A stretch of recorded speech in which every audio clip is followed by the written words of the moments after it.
everyone. Today is a new day, new life, new beginning, and new lesson. So today we're going to discuss exponents, and it is a continuation of our last lesson. So today we're going to discuss the third law of exponents. So we have the second power rule of exponents. So how? So if we say second power of exponents, we have if m and n are natural numbers, then x, y raised to the n power is equal to x to the n and y to the n power. And x m y m to the n power is equal to x mn y mn. And x over y to the n power is equal to x to the n power all over y to the n power. And y must not be equal to 0. Why?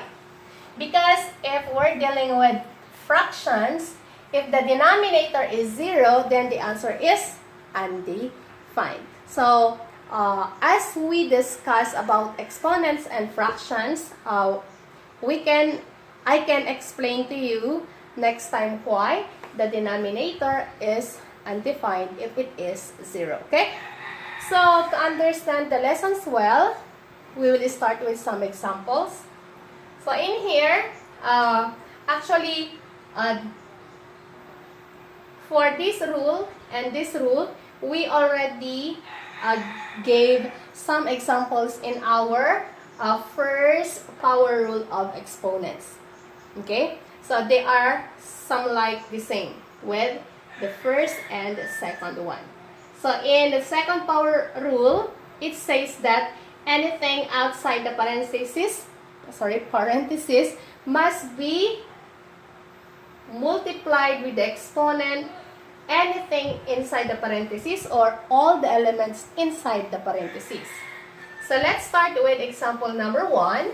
So we have here c cubed and b squared to the power of 5. Okay? So since it is a power of 5, then we're going to distribute the exponent or multiply the exponent inside. So c, and then multiply 3 times 5, and then copy base d multiplied by 2 and 5. I mean, the power will be multiplied. So lowest term, copy the base c, then multiply 5 times 3, 15, and copy d, 5 times 2, we have 10. So if in this case, or if you can see examples like this, you can simply multiply the exponent. Okay? So 5 times 3, 15, 5 times 2, 10. Of course, copy first the base. Example number 2. So we will do the shortcut method. The long method is like this. So step by step, you need to do this one. Okay? But if it is in short problems like this, you can easily do the shortcut method. So again, if there is no exponent 310, automatically the exponent is 1. Okay? Why? Because 1 is invisible. Okay, so copy the base A. Then multiply 6 times 1 is 6. Then B, 6 times 1 is 6. So that's the rule of second power rule of exponents, applying this one for this. Okay? And this example number 2 will be applied for this. Example number 1 will be applied for this. Okay? Next, I'll give you more examples. So for our example number 3, we have here 3g squared all over 4h to the 4th power raised to 3. Okay. So in this case, we're going to apply this rule. X over n to the power of n. So this means that anything outside will be multiplied with the exponent for all the elements inside. So, we will focus first on the numerator. So, we have 3, then multiply the exponent. 3 times 1 is 3. Where is 1? Again, 3 here has an exponent of 1. 1 is invisible. Next, g squared, copy g, and then multiply the exponent. 3 times 2, 6. Next, move to the denominator. So 4 cubed. Why? Because the denominator is included with a close and open parenthesis.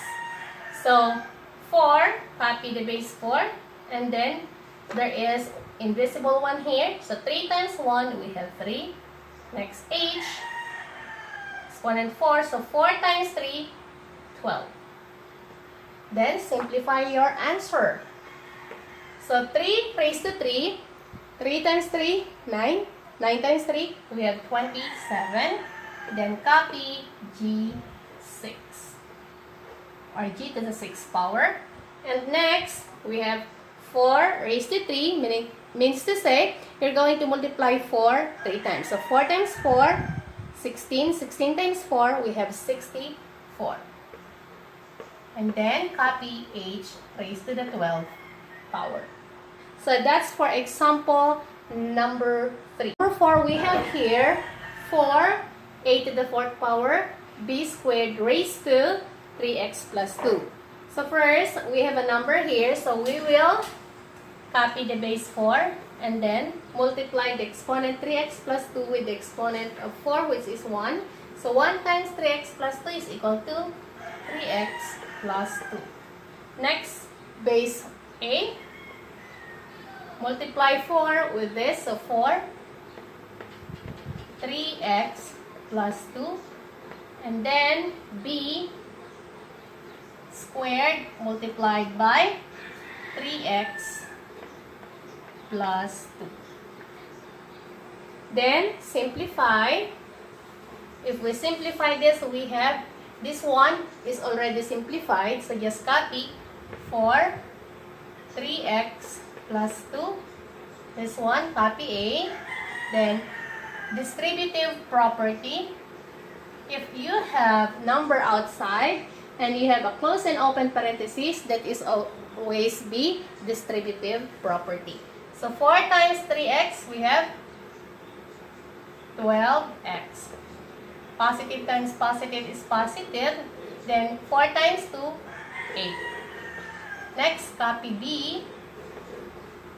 Then ang exponent is 2 times 3, distributive property, 6x. Positive times positive is positive. Then distributive property, 2 times 2, we have 4. So your final answer is this one. Okay? Okay, so example number 5. So medyo pa ba natin? We do not have enough space. In here again, the same steps. You're going to simplify or distribute. So copy negative 4. We have 1 here, invisible. So 3 times 1, we have 3. Next, copy e. Then multiply 3 times 5, 15. Next, f. 3 times 1, invisible ang 1 here. So 3 times 1, we have 3. Next, simplify. Look, this is the one that I had tell you before. If the base is negative and the exponent is odd number, then your answer is always negative. I'll repeat. If the base is negative and the exponent is odd number, then the answer is always negative.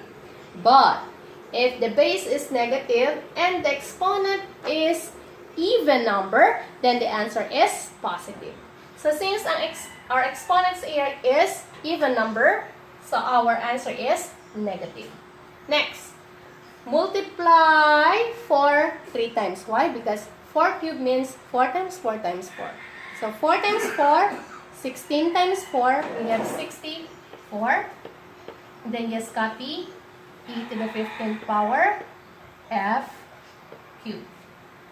So this is our final answer. Okay?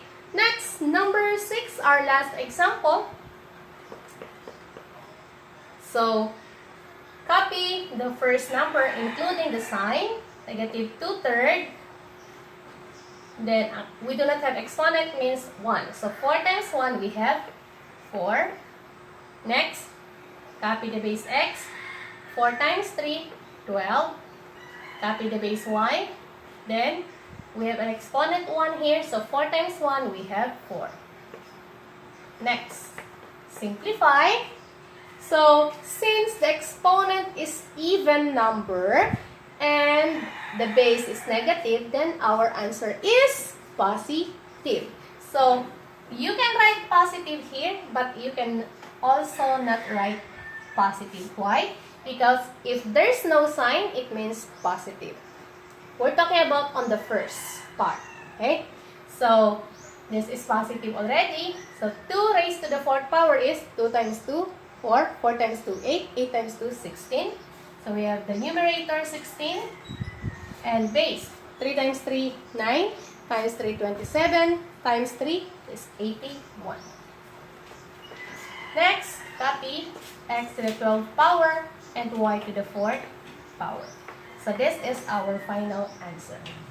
Again, so this is how we're going to apply the second power rule of exponents. Okay? So, it's very simple. You just need to practice, practice, and practice. And of course, memorize the rules. So, that's all for today. I hope you learned something from this video. And I hope to see you again. Thank you for watching. Keep safe and God bless us all. Bye!